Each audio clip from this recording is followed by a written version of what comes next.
it's a huge honor to be talking to you, Mr. Karasik. I'm a huge fan. I'm also an artist, and I'm sure the readers are here to know more about your process and about City of Glass. The comic it was published in Brazil before, but it was a long time ago. We had a whole different comics market and scenario. So I think it will be really welcome. Now, would you like to start saying something to Brazilian readers, maybe? Say something to Brazilian readers. Hello, Brazilian readers. Thank you, Pedro, for inviting me to chat with you. And thanks for even considering republishing City of Glass in a new edition.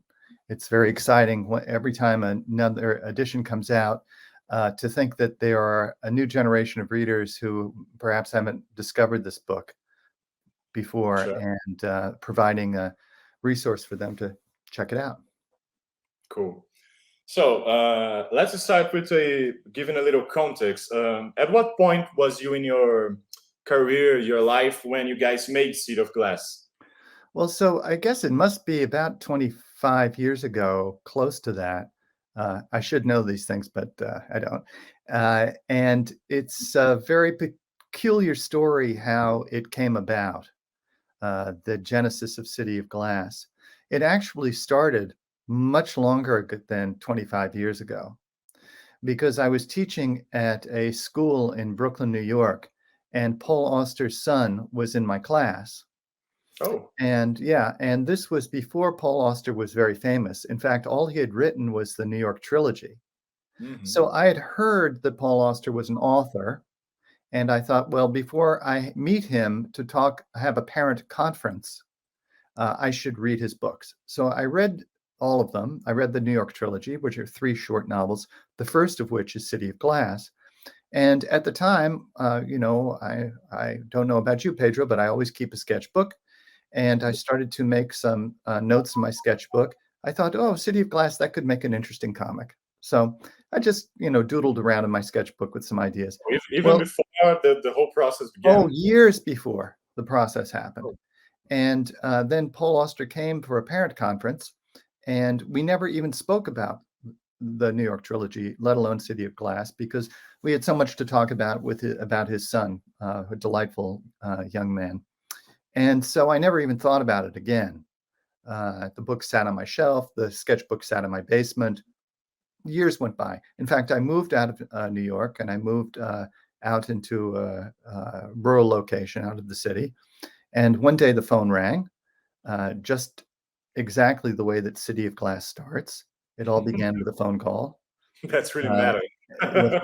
Very dramatic. In fact, the whole story is like a Paul Auster story, because it was Art Spiegelman, who was my mentor and teacher, and a man who had a tremendous impact on my life.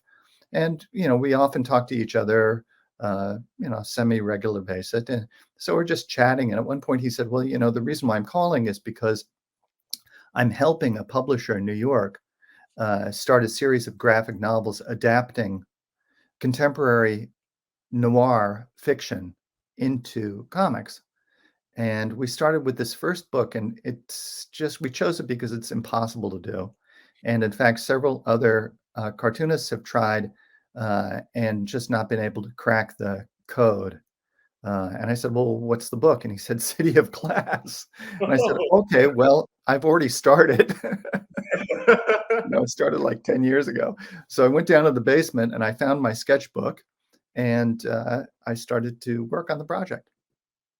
Whoa, that's mind-blowing. Paul Auster's novels are riddled with such coincidences. Yeah. And so this just fits right in. I just felt like I was a character in a Paul Auster novel. It looks like that.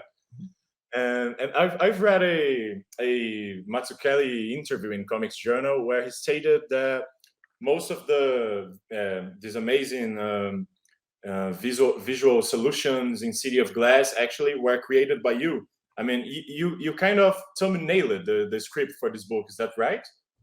How was the process? Yeah, so I did. I use this yellow. I happen to have one here, like a yellow legal pad like this. Oh, sure. And I just always keep this to make notes if I'm talking to someone or teaching class.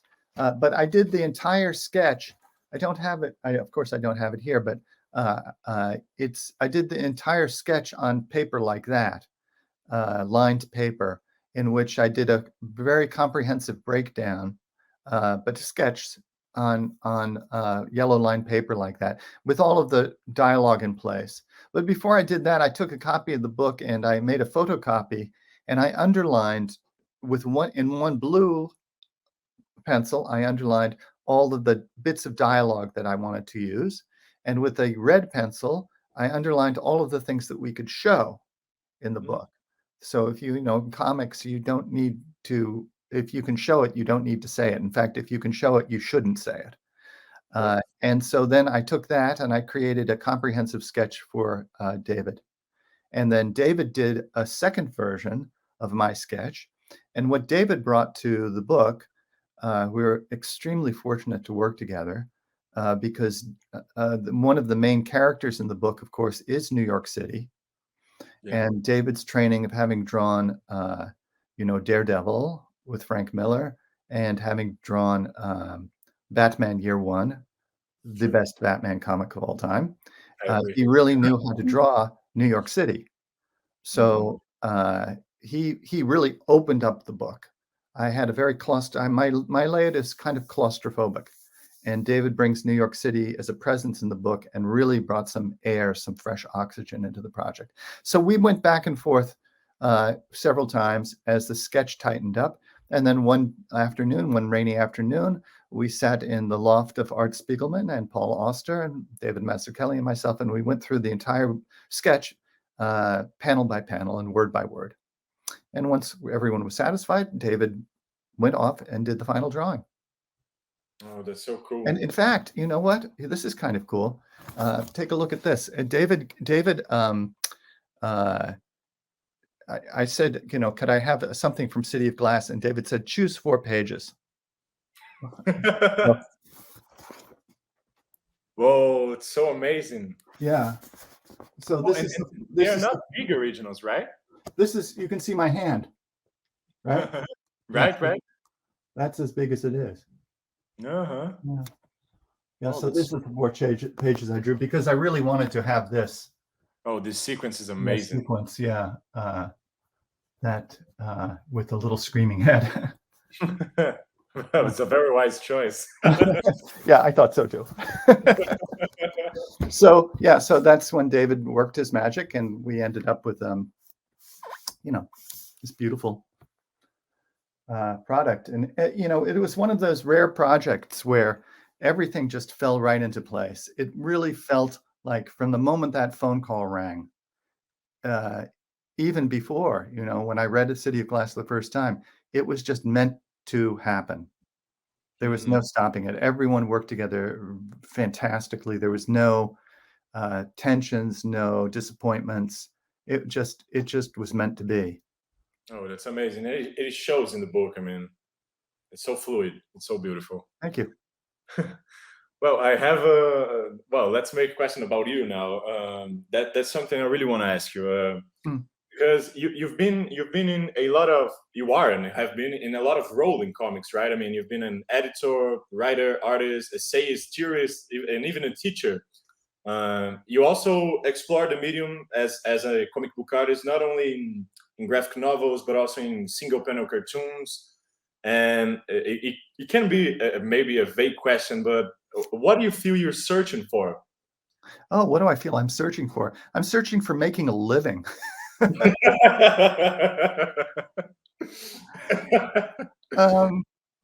I'm searching for a life without compromise, and where I'm just doing the things that I do well and that I want to learn to do better.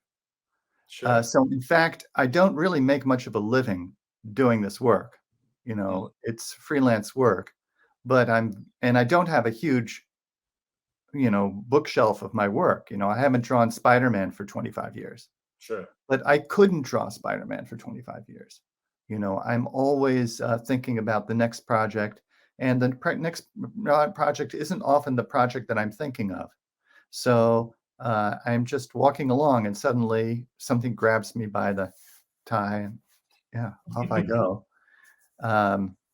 So I try to work towards my strength, but also to grow, do something, keep doing something that's different and interests me. So that's why, it's the 21st century, back when I was a kid, the only way if you were interested in becoming a cartoonist, you were either a newspaper cartoonist with a syndicated comic strip, like say Calvin and Hobbes or Nancy or what did they import to Brazil? Probably Flash Gordon and Mandrake and that sort of thing, Yeah. So, or you could draw 28 pages of Spider-Man every month. But now, I mean, I'm not making it, as I say, I'm not making a huge killing as a cartoonist, but I've done all of these different things. I gag cartoons and adaptation, a memoir. How to Read Nancy that I wrote with Mark Newgarden is, an encyclopedia of the language of comics. So I just find projects find me and say, hey, come on, let's go. Oh, that's very cool to hear, actually, because in Brazil, you're either a comic book artist for hiring for United States, or you're striving to find whatever ways you can to work with comics. So it's very relatable. Yeah. I also admire a lot. I mean, I think you've made a mark in several camps of comics. Well, one final question. This can be a frequent one, I know, but I really want to ask it too, because I feel you're an artist really impelled by form and structure and thinking about comics. So what do you feel that make comics unique to you, and why do you feel you are compelled to make comics? Well, one of the great reasons for making comics is that you're completely in charge of pretty much everything up to the press running, So if you take a look at the history of comics, there have been many great collaborations. And in fact, most of my work is collaborative on some level and has been. But, with comics, all you need is, a pencil, a piece of paper, or, a tablet and a stylus and something to say. Sure. And then off you go, because a cartoonist is the screenwriter, the casting director, the lighting director, the costume designer, most importantly, the pacer, coming up with continuity. So you're in charge of everything, and no one's telling you what to do or that you have to compromise in any of your decisions. At the same time, all the responsibility weighs on your shoulders, and so you really have to be on your toes and make sure that you're not getting lazy or sloppy. And but it really starts with having something that you want to say and using comics as the medium through which to say it. If you don't have anything to say, just, I don't know, shut up. Go make a sandwich. Have a cup of coffee, Just... Well, I think this sums it up perfectly. Well, thank you a lot, Mr. Karasik. Okay. Pedro, I'm looking forward to seeing the Brazilian edition of City of Glass. When do you think it will be published? Well, sure, for sure in this semester. I think probably by November, December the most. Fantastic. Well, please send me a copy. And once the travel restrictions lift, maybe I can come down and visit you guys. And we really want to have you here. I'd love to come. I've never been to Brazil, but I would love to come. Oh, it would be amazing. And it will also be amazing to don't have to live in a pandemic. There's that. Sure. I'm sure you'll have a drink. Oh, yes, or two. Very good, Pedro. So thanks a lot. And yes. Be well and be safe. Bye-bye.